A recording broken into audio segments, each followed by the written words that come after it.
on us, ABC News political analyst. Good morning, Alex. Good morning, McGraw. We've got another calm, tranquil day in Washington. So Donald Trump is literally running out of lawyers. He is.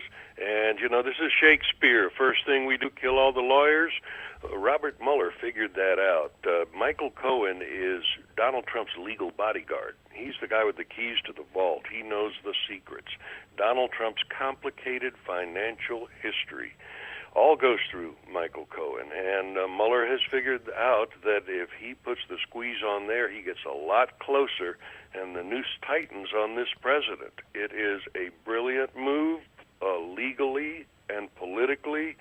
It is devastating, I think, to this administration. If you think about what this could uncover, and then think about a Democratic House after November. I didn't know that one could actually raid your lawyer's office.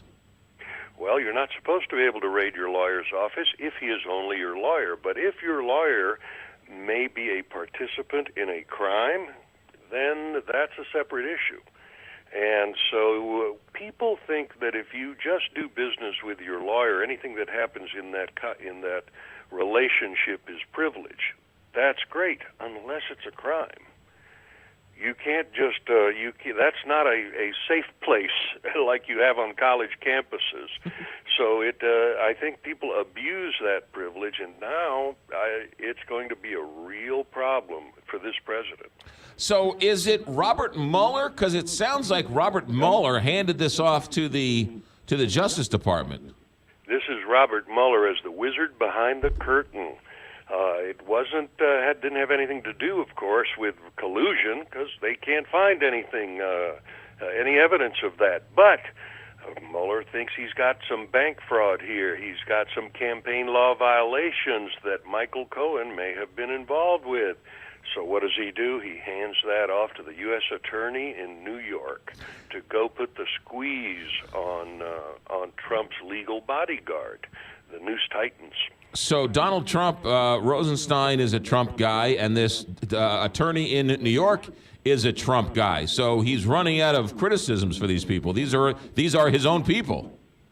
These are his own people. The U.S. Attorney in New York that is looking into this gave $5,400 to the Trump campaign.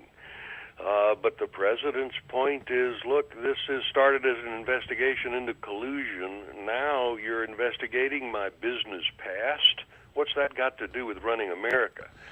So everything is now politicized. We're seeing the system of justice being used to do what elections used to do, which is either elect people to lead the country or kick them out of office. Well, but if there was some wrongdoing, that's what the Justice Department investigates. Maybe there were laws broken.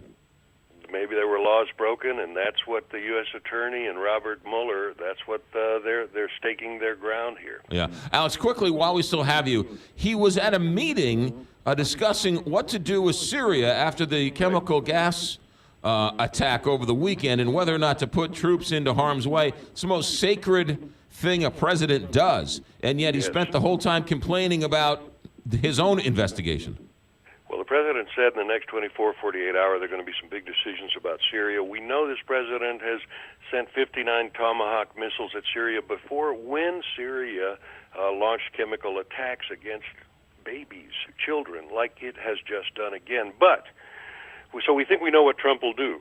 But remember that a week ago, Donald Trump said he was pulling U.S. troops out of Syria, and it's no coincidence that there's a chemical attack right after that. This is Vladimir Vladimirovich Putin. His fingerprints are all over this, sucking the U.S. back into Syria, trying to get the U.S. involved in an endless conflict as he is trying to do all over the world. So it's a more complicated situation than just Syria. How much of this scandal is getting in the way of Donald Trump doing his actual job as commander-in-chief?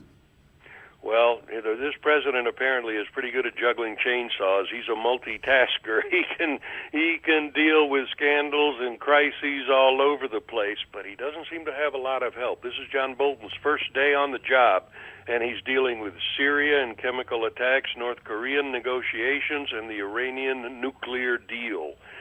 That's day one. I guess you've heard the breaking news that they caught another White House fence jumper this morning, but fortunately the Secret Service got John Kelly and took him back to his desk. Alex Castellanos with a little bit of salt this morning. Have a good day, sir.